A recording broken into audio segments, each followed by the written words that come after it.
പറയാൻ പോകുന്നത് കുരങ്ങന്റെയും മാന്ത്രികപ്പഴത്തിന്റെയും കഥയാണ്.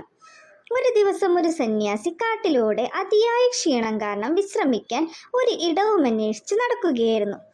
അതേസമയം കാട്ടിൽ ഒരു പുഴക്കരയിൽ മരത്തിന്റെ മുകളിലിരുന്ന് പ്രാവും കുരങ്ങനും പരസ്പരം സംസാരിക്കുകയായിരുന്നു.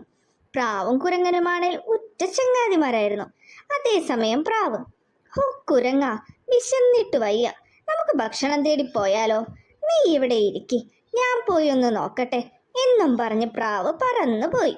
കുരങ്ങനാണേൽ പ്രാവ് പോകുന്നത് നോക്കി അവിടെ ഇരിക്കുന്ന സമയമാണ് അങ്ങോട്ടേക്ക് സന്യാസിയുടെ വരവ്.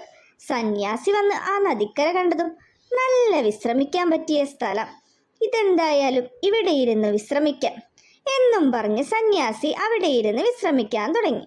അതേസമയം സന്യാസിയുടെ കയ്യിലാണെങ്കിലോ ഒരു മാന്ത്രികപ്പഴവും ഉണ്ടായിരുന്നു. ഇത് കണ്ട കുരങ്ങനാണെങ്കിലോ ആ മാന്ത്രികപ്പഴം എങ്ങനെയെങ്കിലും കൈക്കലാക്കണം, വിശന്നിട്ട് വയ്യ, ഇതിന് എൻ്റേതാണ്, ഞാനിത് എങ്ങനെയെങ്കിലും തട്ടിയെടുക്കും. ഇത് കേട്ടതും സന്യാസി, കുരങ്ങ, ഈ മാന്ത്രികപ്പഴം നീ ഒരിക്കലും എടുക്കാൻ പാടില്ല, എടുത്തു കഴിഞ്ഞാൽ അതിനുള്ള ഭവിഷ്യത്ത് നീ അനുഭവിക്കും. എന്നാൽ കുരങ്ങനാണെങ്കിലോ ഇതൊന്നും തന്നെ കേൾക്കാൻ തയ്യാറായില്ല. ആ മാന്ത്രികപ്പഴവും എടുത്ത് അവിടെ നിന്നും ഒരൊറ്റ ഓട്ടമോടി.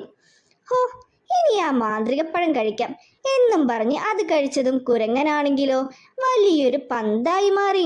ആ മാന്ത്രികപ്പഴത്തിന്റെ പ്രശ്നം എന്തെന്നാൽ ആ മാന്ത്രികപ്പഴം കഴിക്കുന്ന എല്ലാവരും ഒരു പന്തായി മാറും. കുരങ്ങനെ പറ്റിയ അമളി കുരങ്ങനെ ആ സമയമാണ് തിരിച്ചറിഞ്ഞത്. കുരങ്ങൻ അവിടെ കിടന്ന് നിലവിളിച്ച് കരയാൻ തുടങ്ങി. ആരെങ്കിലും എന്നെ ഒന്ന് രക്ഷിക്കണേ, ഞാനൊരു പന്തായി മാറിയേ, എങ്ങനെയെങ്കിലും രക്ഷിച്ചാലും. ആ സന്യാസി പറഞ്ഞത് കേട്ടാൽ മതിയായിരുന്നു. എൻ്റെ അതിബുദ്ധി കാരണമായി ഇത് സംഭവിച്ചത്. എൻ്റെ കൂട്ടുകാരനായ പ്രാവെ എങ്ങനെയെങ്കിലും എന്നെ രക്ഷിക്കാൻ എത്തിയാലും എന്നെ സഹായിക്കാൻ ഇനി നീ മാത്രമേ ഉള്ളൂ എന്നും പറഞ്ഞ് കുരങ്ങൻ കരഞ്ഞുകൊണ്ടേയിരുന്നു. അതേസമയം നദിക്കരയിലാണെങ്കിലോ അവിടേക്ക് പ്രാവ് തിരിച്ചെത്തി. പ്രാവ് അവിടെ നോക്കിയപ്പോൾ കുരങ്ങനെ കാണാനില്ല. ആ സമയം അവിടെ നിന്നിരുന്ന സന്യാസിയോട് പ്രാവ് ചോദിച്ചു, സന്യാസി, എൻ്റെ സുഹൃത്തായി കുരങ്ങനെ കണ്ടിരുന്നോ? ഇത് കേട്ടതും സന്യാസി, ഓ, അവൻ നിന്റെ സുഹൃത്തായിരുന്നോ? അവൻ എൻ്റെ മാന്ത്രികപ്പഴവും എടുത്ത് ആ വഴി ഓടിയിട്ടുണ്ട്. മിക്കവാറും ഈ സമയം കൊണ്ട് അവനത് കഴിച്ചിട്ടുണ്ടാകും. അത് കഴിച്ചാൽ അവനൊരു പന്തായും മാറും.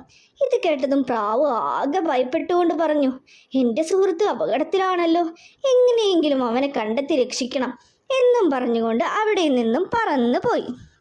അതേസമയം കുരങ്ങനാണേൽ കരഞ്ഞുകൊണ്ടേയിരുന്നു, എന്നെ രക്ഷിക്കണേ എന്നും പറഞ്ഞുകൊണ്ട്. പന്തായ കുരങ്ങന്റെ നിലവിളി ശബ്ദവും കേട്ടുകൊണ്ടാണ് പ്രാവിന്റെ വരവ്. പ്രാവിനെ കണ്ടതും കുരങ്ങൻ പറയാൻ തുടങ്ങി, സുഹൃത്തെ, എനിക്കൊരു അബദ്ധം പറ്റി. ഞാൻ വിശപ്പ് കാരണം ആ സന്യാസിയുടെ കയ്യിലുള്ള മാന്ത്രികപ്പഴം തട്ടിപ്പറിച്ച് ഓടി വന്ന് കഴിച്ചു. അത് കഴിച്ചതും ഞാൻ ഈ അവസ്ഥയിലുമായി. ഞാൻ ആ സന്യാസി പറയണത് കേൾക്കണമായിരുന്നു. ഇനി നിനക്ക് എന്നെ എങ്ങനെയെങ്കിലും രക്ഷിക്കാൻ പറ്റുള്ളൂ. ഇത് കേട്ട പ്രാവ് പറഞ്ഞു, നീ വിഷമിക്കേണ്ട ചങ്ങാതി, ഞാൻ എന്തെങ്കിലും ഒരു വഴിയുണ്ടാക്കാം. എൻ്റെ സുഹൃത്തായ ഒരു മാന്ത്രികനുണ്ട്, അവനോട് പറഞ്ഞിട്ട് നിന്നെ എങ്ങനെയെങ്കിലും പഴയതുപോലെയാക്കാം. എന്തായാലും ഞാൻ അവനെ ഒന്ന് വിളിക്കട്ടെ എന്നും പറഞ്ഞ് പ്രാവ് മന്ത്രം ചൊല്ലാൻ തുടങ്ങി. മാന്ത്രിക, നിന്റെ സഹായം എനിക്ക് ആവശ്യമുണ്ട്, വേഗം പ്രത്യക്ഷപ്പെട്ടാലും. മന്ത്രം ചൊല്ലിക്കഴിഞ്ഞതും മാന്ത്രികൻ അവിടേക്ക് പറന്നെത്തി. മാന്ത്രികൻ പന്ത് കണ്ടതും, ഇത് ആ സന്യാസിയുടെ കയ്യിലെ മാന്ത്രികപ്പഴം കഴിച്ചല്ലേ ഇങ്ങനെയായത്.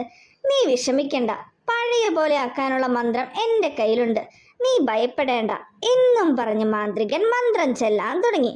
ജീം ബൂം വാ, പഴയ പോലെയാകട്ടെ, ജീം ബൂം വാ. മന്ത്രം ചൊല്ലിക്കഴിഞ്ഞതും വീണ്ടും കുരങ്ങൻ പഴയ രൂപത്തിലേക്ക് വന്നു. കുരങ്ങനാണെങ്കിൽ വളരെ സന്തോഷമായി. കുരങ്ങൻ പറഞ്ഞു, ഇനി ഞാൻ ആരുടെയും മുതൽ ആഗ്രഹിക്കുകയില്ല. എൻ്റെ തെറ്റ് എനിക്ക് നല്ല രീതിയിൽ മനസ്സിലായി. എന്നെ ഈ പഴയ രൂപത്തിലാക്കി സഹായിച്ചതിന് മാന്ത്രികൻ ഒരുപാട് നന്ദിയുണ്ട്. അങ്ങനെ വീണ്ടും കുരങ്ങനും പ്രാവും സന്തോഷത്തോടെ ജീവിച്ചു. ഈ കഥ കൂട്ടുകാർക്ക് എല്ലാവർക്കും ഇഷ്ടമായോ? ഈ കഥയിൽ നിന്നും കൂട്ടുകാർക്ക് എന്താണ് മനസ്സിലായത്? അന്യന്റെ മുതൽ ഒരിക്കലും ആഗ്രഹിക്കരുത്.